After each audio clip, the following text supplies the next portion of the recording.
it's not even so much about how good we are. It's about really who we're trying to enable and who we're trying to empower. Ultimately, we're empowering the restaurant. Our goal is to help the restaurant, and that's been our mantra. And as long as we do that, then I'm very confident that we'll be successful as an organization.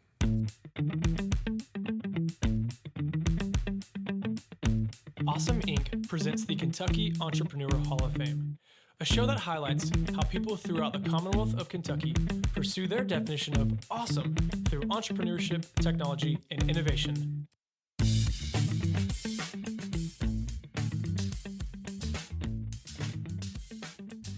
So today we have yet another cool opportunity to sit down with a Kentucky founder. Today we're going to be with Mo Sloan. Keith is to my right, but today he's actually taking vocal rest. So don't be sad. I know you're not going to miss hearing his voice. So again, we're going to be with Mo Sloan, who is the founder of Easy Chow. And a really cool story with Mo is that we came across his company, Easy Chow, based out of Louisville, back earlier this year. And Mo was one of the pitches for our 5 Across April competition. And actually, Mo was the winner of that. So if you are listening to this, I want to highly encourage you to listen to the conversation we're about to have, and also mark down on your calendars December 4th. December 4th is a cool day because that is when all of the previous winners from 5 Across this year will come back to Lexington, Kentucky, and we will actually not be meeting at Awesome Inc. for 5 Across. We will be at the Kentucky Theater, and the winners from this year will be battling head-to-head to take home the grand cash prize of not $500, but $5,000. So we're really excited, and I'm really excited to share Mo's story with you because Mo is a cool guy. He's got a great company, and his whole value proposition for Easy Chow is this. Again, it's 2019, and restaurants are actually having a tough time getting profit from things like Grubhub and DoorDash and these delivery companies. So in order for restaurants to be profitable and thrive in the digital age, it's really important for hospitality organizations to begin operating as an e-commerce business. And so again, as we see how convenience is becoming something that's more important to us, we also want to make sure that our startup companies are catering to that. So Easy Chow provides an all-in-one digital customer engagement platform for restaurants and hospitality companies to interact. And so it's really cool that they're going to have some gamification, loyalty application capabilities, along with digital marketing. And so they have found a problem within the restaurant industry and are making a solution that any customer can use, but also restaurants are not getting gypped from the potential money that they could be making from mobile orders and takeout orders. So it's going to be a shorter episode, and we are in the Awesome Inc. conference room downstairs as we are wrapping up Mo's fellowship orientation for the day. So I got Keith. Actually, I said to my right, he's to my left. Mo's across the table from me, and we are going to dive right on in. So again, thanks for listening. We'll catch you guys soon. Adios.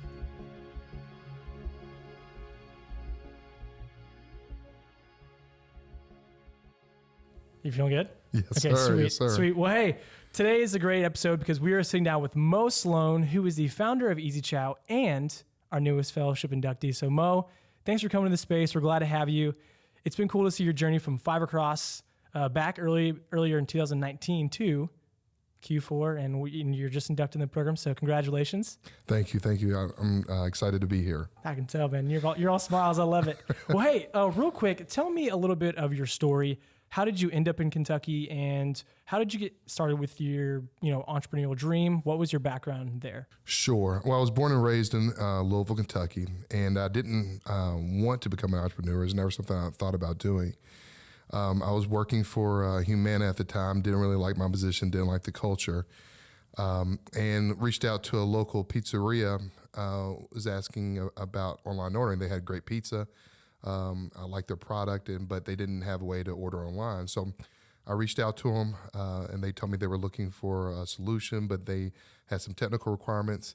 And my background being a developer and architect for about 20, 25 years allowed me to develop a solution for them. And that's how we got started. So you solved a real problem. Okay, sweet. And so how did that lead you to where you are today?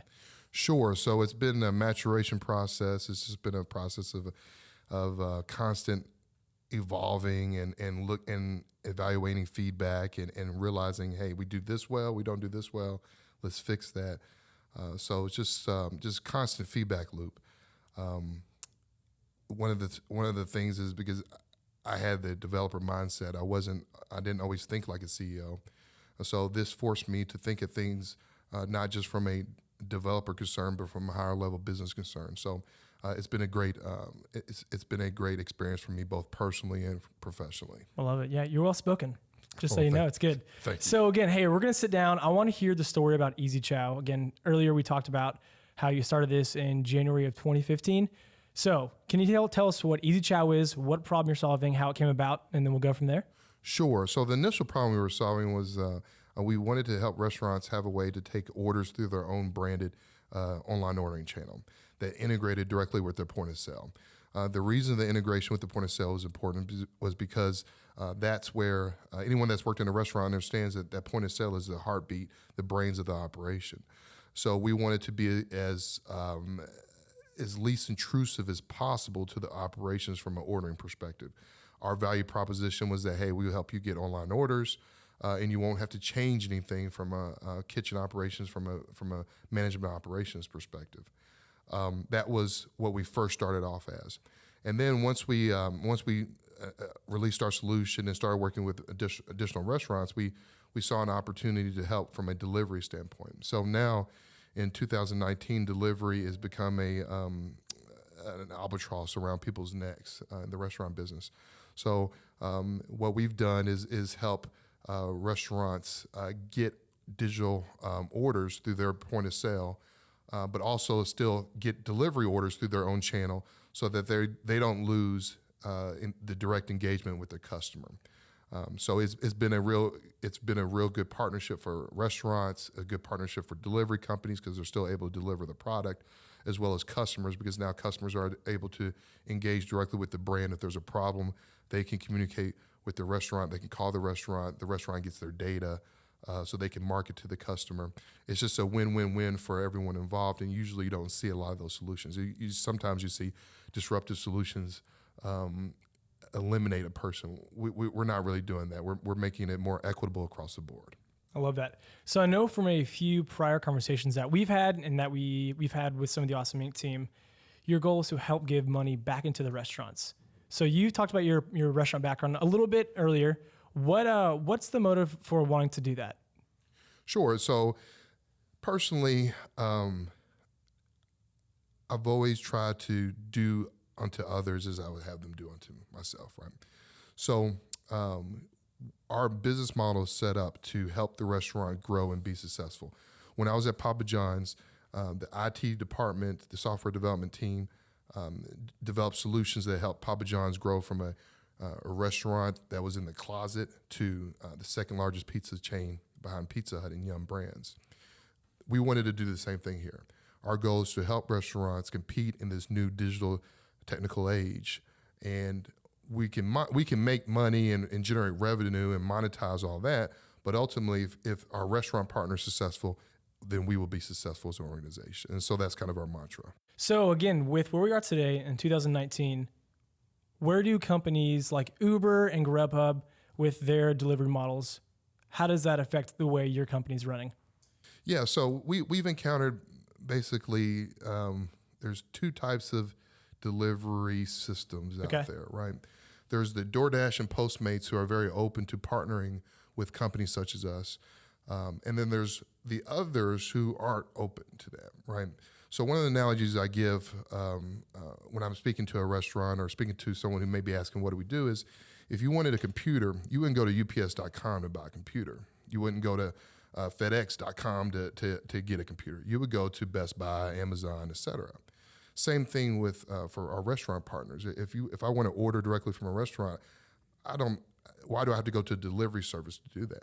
Now, at the same time, I'm not saying that the delivery service isn't providing value, because they are, right? They're delivering the product. And so with our hybrid approach to how we do delivery, we leverage the delivery service as a service. So they provide the product.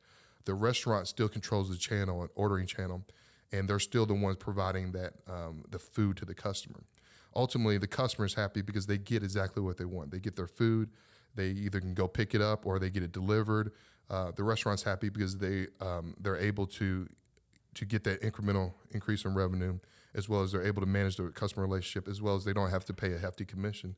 And the delivery service is happy because they got another delivery transaction, which only grows their business even more. So, as I mentioned, it's very equitable across all parties involved in the transaction. And so, yeah, you answered the first one. What was the second delivery model?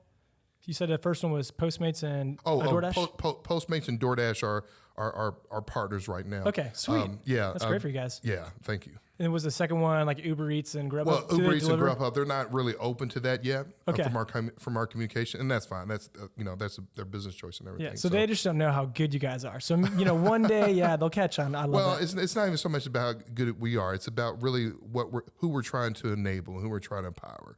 Ultimately, we're empowering the restaurant. Our goal is to help the restaurant, and that's been our mantra. And as long as we do that, then I'm very confident that we'll be successful as an organization. That's great. So tell us a little bit about your team. How many of there are you? What does everyone do? Sure. Who's your least favorite employee? I'm just kidding. Don't answer that. No. So there's myself. I'm founder and CEO of the company. There's Sally Clark. She's Chief Operating Officer. And she does basically all the other stuff that I don't have time to do, which is a lot, right? So she handles and manages operations on a day-to-day basis. She handles sales, billing for us. Anything non-technical, she pretty much takes care of for us. We also have Anthony Sego. He's a developer we got from Code Louisville, but he's a really good developer, hard worker, learns pretty fast. Alexi is our newest developer. He just started with us last week, and we also have an offshore developer. And I would be remiss if I didn't mention our new salesperson, Roger Weber. He reached out he saw an article about us at Insider Louisville. No way, that's awesome. Yeah, and he took the initiative and reached out, and I like that because being a startup, you have to take initiative. You can't wait for someone to tell you what to do. You kind of have to go out and do it. So that's what appealed to me about him. Yeah, you smelled out the opportunity. That's actually something Keith was encouraging me to do last week. He said, hey, Garrett, make sure you smell more opportunities. I love that. Well, hey, thanks for sharing a little bit about Easy Chow and what you do. Now I want to get to know you just a little more on the personal note, if that's okay with you. No, that's fine. So I'm going to throw some rapid fire questions in, but first I want to know what motivates you? Oh, man. Money. Money? Hey, you're honest. I like that. I respect it. Sweet. What does success look like in your life? Personally, but also with Easy Chow. Sure. Success for me looks like balance. Right now, my situation with being a founder of a startup, et cetera, we've got traction, but that comes at a cost, my family life and everything. So personally, being successful would mean I have my balance back. I'm able to spend time with my wife, my kids, whoever I need to spend time with, and not be constantly tethered to my phone and emails, right? Absolutely. Obviously, we would like to grow the company to a point where we can have a successful exit, and that would allow us to reap the rewards of what we've been doing. This has been a very stressful, very hard endeavor. If it was easy, everybody would do it. That's kind of what success looks like to us. I love that. So, time for some rapid fire questions. Sure. Number one, what's your favorite food? Oh, man. Pizza. Favorite restaurant? Joella's Hot Chicken. Joelle. Okay, actually, I want to know, what sauce do you get? Southern. I can't stand really? hot things. Yeah. Okay. I start sweating profusely when I get mild. See, so that's hilarious. I love it. Okay. Favorite restaurant is Joella's. What's your least favorite restaurant? Any restaurant that chooses not to be on our platform. Ooh, hey, that's the great answer. Okay. So today you had the privilege, in my opinion, of meeting some of the Awesome Inc. team. If you were stranded on an island for a year, who was the one person you would take? And you can't say Keith McMunn because he's looking at you. Oh man, I was gonna say Keith. I was gonna say Keith. You totally can. I was just kidding with you. Okay. I was just kidding with you. And then Mo, last thing, what do you want people to remember you by? We're going deep. He did his best. He always tried to do the right thing, and he loves his family. Man, that's good. Man, I'll call you Dad too. That's great. All right, hey Mo. I don't have any money for you though. That's okay. That's okay. Well, hey, last thing, again, thanks for your time. Thanks for coming up today to Lexington, or I guess coming over. I wish I coming up. It's coming over from Louisville. And yeah, you've been doing some awesome work. And because of that, I want to give you a quick spotlight that if you could speak to any entrepreneur, ages, 10, 12, whatever, to 50 plus, what's the one piece of advice you would want to tell them? Patience and persistence. I heard this from a Jay-Z motivational video. Oh, right? okay. I love that. And those are the first two things he said, and I concur with that. Right? You need to be persistent, and you need patience, and if you do those things, you will get to your goal. I love that. So this time next year, where do you want to be? This time next year, I think we would like to be 100,000 plus in monthly recurring revenue, and then see where we're at as far as location wise. Okay. 500 plus locations. I love it. Hey, if you're listening to this, be a part of that. Mo, thanks so much, brother. Looking forward to next time. Thank you. All right, well, that's it. We want to say thank you again so much for checking out the Kentucky Entrepreneur Hall of Fame podcast. Special thanks to Lee Rosevier for the music that you hear in the show, and to Lexington's Awesome Inc. for hosting us from their space. Again, I'm Garrett Farbach. Make sure to check back and tune in next time. We'll see you then.